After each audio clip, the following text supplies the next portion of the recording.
Okey, Assalamualaikum warahmatullahi wabarakatuh dan selamat sejahtera kepada semua pelajar yang akan mengikuti kelas sejarah pada hari ini. Okey, bersama saya Cikgu Nur Ashikin. Okey, saya pasti sebelum anda melihat ataupun menonton video ini, okey, pastikan anda telah menonton dulu video mengenai garis masa dalam sejarah, ya. Okey. Jadi selepas anda menonton video garis masa dalam sejarah, anda akan terus kepada sumber sejarah lah, ya. Okey, ini adalah berdasarkan buku teks, ya, buku teks pada muka surat 6, 7 dan 8 lah, ya. Jadi muka surat 8 ni kita akan masuk mengenai sumber sejarah. Okey. Jadi bercakap mengenai sumber sejarah, ya, dalam sumber sejarah tu sebenarnya ada dua sumber sejarah, iaitu sumber primer dan juga sumber sekunder, ya. Okey, apa itu sumber primer? Sumber primer ni adalah sumber yang belum diolah. Okey, apa maksud belum diolah? Okey, ini adalah kamu boleh lihat dalam pada muka surat 8 buku teks, ya. Okey, jadi sumber primer, sumber yang belum diolah. Sumber yang belum diolah ni adalah sumber yang belum diubah, sumber yang belum diubah ataupun yang belum diterbitkan, ya. Sumber ini bersifat asli ataupun kita panggil sebagai original sources, ya, dan dia juga belum ditafsir. Okey, jadi kalau kamu lihat, ya, di sini terdapat contoh-contoh untuk sumber primer, okey, seperti fosil, okey, artifak, bukan artifak, batu bersurat, keterangan lisan, dokumen rasmi, manuskrip, fail rasmi jabatan, surat peribadi, dan juga diary. Ini adalah contoh-contoh sumber primer. Sumber-sumber yang bersifat asli, yang bersifat asli yang belum diubah. Okey. Kemudian kita lihat, yang kedua adalah sumber sekunder. Sumber sekunder adalah merupakan sumber yang telah diolah, yang telah diubah dan diterbitkan. Okay, bahan tersebar kepada umum. Maksudnya bahan sumber sekunder ni mudah tersebar kepada umum, seperti buku, okay, akhbar ni merupakan newspaper lah, majalah, jurnal, ensiklopedia dan juga risalah. Okay, ini adalah melalui sumber sekunder.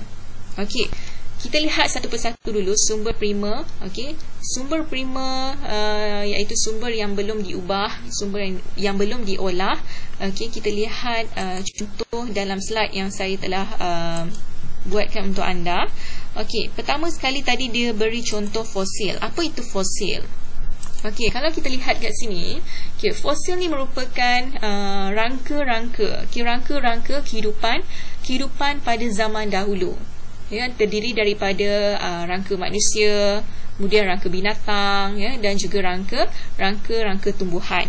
Jadi fosil ni adalah salah satu ataupun dikategorikan sebagai sumber primer, sumber yang tidak boleh diubah, tidak boleh diolah. Okey, jadi sumber-sumber ini kita kenali sebagai, ataupun rangka-rangka ini, rangka-rangka kehidupan pada zaman dahulu ini, okay, dikenali sebagai sumber primer, yang dikenali sebagai fosil lah. Okay, kalau kamu boleh lihat di sini, gambar-gambar ni. Okay, jadi fosil ni apa? Fosil ni merupakan rangka-rangka kehidupan, rangka-rangka kehidupan pada zaman dahulu. Okay. Yang kedua adalah artifak. Okay, artifak ataupun artifak. Okay, artifak ni apa? Artifak ni merupakan peralatan. Peralatan apa? Peralatan yang digunakan oleh manusia zaman dahulu, ya, dikenali sebagai artifak. Seperti duit shilling, okay, yang digunakan untuk tujuan berjual beli, pada zaman dahulu. Kemudian peralatan yang kedua adalah lembing. Okay, ini adalah merupakan lembing, ada batu kemudian diikat pada kayu. Okay, jadi ini adalah merupakan lembing yang digunakan untuk tujuan berburu. Kemudian yang ketiga ada gambar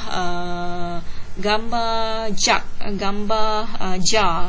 Okay, kemudian ada gambar cawan, okay, gambar mangkuk. Ini juga adalah peralatan yang digunakan oleh manusia zaman dahulu, untuk makan dan minum sebagainya lah, dan sebagainya. Kemudian gambar yang keempat adalah gambar batu-batu yang bersifat tajam ini. Okay, batu-batu ini sebenarnya batu-batu yang telah diasah, untuk tujuan apa? untuk tujuan berburu, untuk tujuan manusia zaman dahulu berburu, memburu binatang.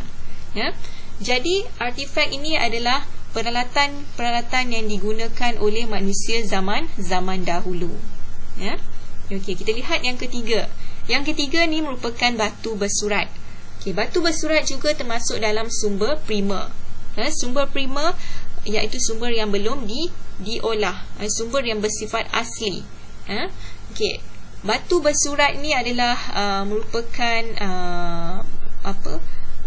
sejenis batu, yang mempunyai tulisan-tulisan di atasnya, di mana manusia pada zaman dahulu apabila dia nak sampaikan sesuatu cerita, nak sampaikan sesuatu perkara, dia akan tulis atas batu.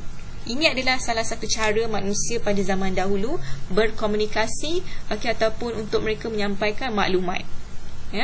Jadi pada zaman dahulu mereka tak ada kertas, mereka tiada pen, mereka tak ada pensel. Mereka ada peralatan-peralatan semula jadi saja, seperti batu, kayu dan sebagainya lah. Jadi peralatan-peralatan ini ataupun kita panggil sebagai yang ini kita panggil sebagai batu bersurat lah.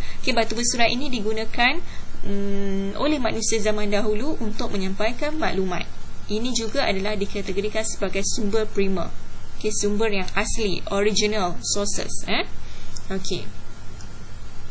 Kemudian gambar yang keempat ini adalah dokumen rasmi. Okey. Biasanya dalam dokumen ni ada terletak laporan-laporan. Laporan terhadap sesuatu peristiwa yang terjadi pada zaman dahulu. Jadi dokumen-dokumen rasmi ni juga merupakan sumber primer. Biasanya dokumen rasmi ni adalah termasuk dalam laporan-laporan penting lah. Apa yang dicatat di atas ni semuanya adalah laporan-laporan penting, bukan yang tidak penting, yang penting mengenai peristiwa-peristiwa yang berlaku pada zaman dahulu.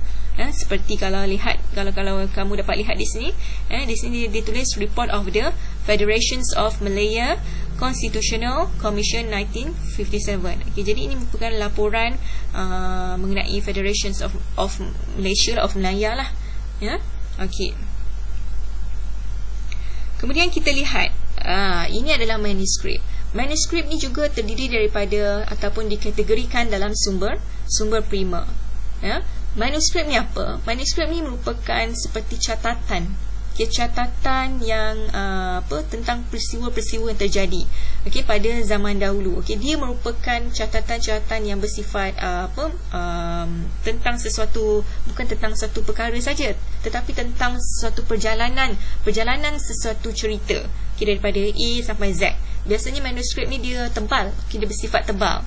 Dia ada penceritaan di dalam dalam sebuah kita tak panggil buku, kita panggil manuskrip. Dalam sebuah manuskrip yang tebal ni ada dia punya jalan cerita dia. Okey. Jadi ini adalah catatan-catatan yang telah dibuat oleh manusia, oleh manusia pada zaman dahulu. Okey.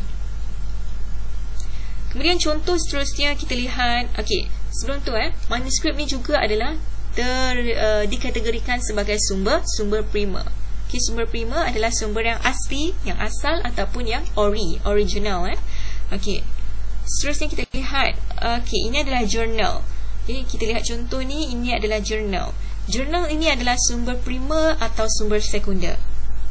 Okey, jurnal ni merupakan sumber sekunder. Sumber sekunder, bukan sumber primer. Okay, jurnal ni adalah salah satu kita panggil sebagai kajian. Kajian demi kajian. Bermaksud dalam kajian ini ada kajian-kajian orang lain, ada kajian-kajian individu-individu lain. Jadi jurnal ni adalah yang telah diubah lah, yang telah diedit. Jadi jurnal ni adalah termasuk dalam sumber sekunder, sumber yang telah diubah, yang telah diedit, yang telah diolah. Okey. Dan seterusnya ensiklopedia. Ensiklopedia ni adalah contoh sumber sekunder.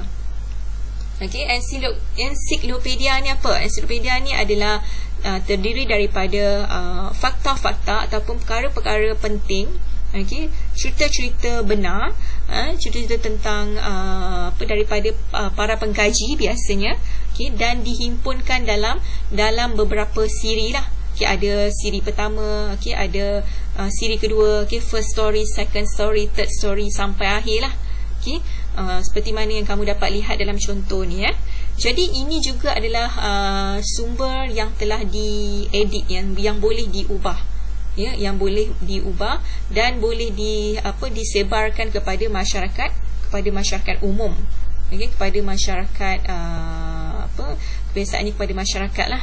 Jadi benda-benda yang tersebar kepada masyarakat juga dikategorikan dalam sumber sekunder, seperti jurnal dan juga ensiklopedia ni tadi. Okey.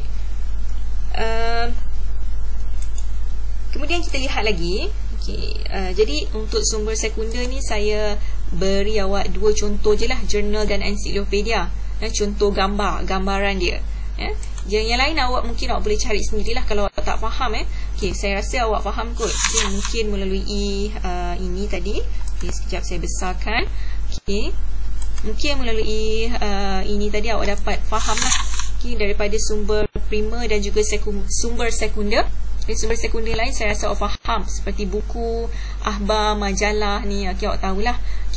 Buku, akhbar, majalah ni adalah dikategorikan sebagai sumber sekunder. Kenapa? Kerana dia telah diolah. Penulisannya telah diolah. Kemudian dia laporan yang terdapat dalam majalah juga kebiasaannya telah diolah, diedit, untuk kesesuaian umum, kesesuaian masyarakat lah. Sebab itulah buku, akhbar, majalah ni merupakan bahan yang tersebar kepada masyarakat. Jadi ia adalah dikategorikan dalam sumber sekunder. Kalau kita lihat di bawah, di bahagian bawah ni, dalam kotak warna ungu, kotak warna purple ni, ada loceng gangsa, candi lembah bujang, ensiklopedia. Ada 3 gambaran kat sini. Loceng gangsa ni merupakan apa? Kategori artifak ataupun artifak. Loceng gangsa ni adalah merupakan peralatan yang digunakan oleh manusia zaman dahulu. Jadi segala peralatan ciptaan manusia zaman dahulu untuk aktiviti seperti apa? Memburu binatang untuk tujuan pertanian perdagangan dan sebagainya lah. Peralatan-peralatan yang telah dibuat oleh manusia pada zaman dahulu. Dikenali sebagai artifak ataupun artifak. Manakala bahan yang bukan artifak tetapi dicipta juga oleh manusia zaman dahulu, seperti candi lembah bujang ni. Apa itu candi lembah bujang? Candi lembah bujang ni merupakan salah satu tempat manusia pada zaman dahulu menjalankan aktiviti ibadah lah. Jadi bangunan-bangunan ataupun binaan-binaan manusia zaman dahulu dikategorikan sebagai bukan artifak. Bukan artifak ataupun bukan artifak. Dia juga adalah kategori sumber primer lah. Walaupun dia bukan artifak, tetapi dia adalah masih dikategorikan sebagai sumber primer. Kemudian kita lihat ensiklopedia. Ini yang seperti mana yang saya terangkan tadi. Ia merupakan bahan yang bersifat fakta lah. Dia adalah berdasarkan fakta dan juga sumber sejarah yang sahih. Kamu boleh baca sini. Jadi ini ensiklopedia ini adalah dikategorikan sebagai sumber sekunder, sumber kedua. Kenapa? Kerana dia boleh diubah, boleh diolah dan juga mudah tersebar kepada masyarakat. Jadi apa-apa sumber yang mudah tersebar kepada masyarakat dikategorikan sebagai sumber sekunder. Berbeza dengan sumber primer. Jadi di sini saya harap awak fahamlah beza antara sumber primer dan juga sumber sekunder. Pertamanya, sumber primer ni dia adalah bersifat asal, bersifat asli, yang belum diolah ataupun belum diubah. Manakala sumber sekunder ni telah diubah, boleh diolah, kemudian dia mudah tersebar kepada masyarakat. Ini beza antara sumber primer dan juga sumber sekunder.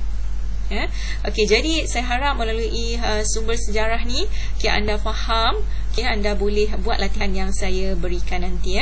Sekian itu saja untuk pembelajaran hari ini. Sekian, terima kasih.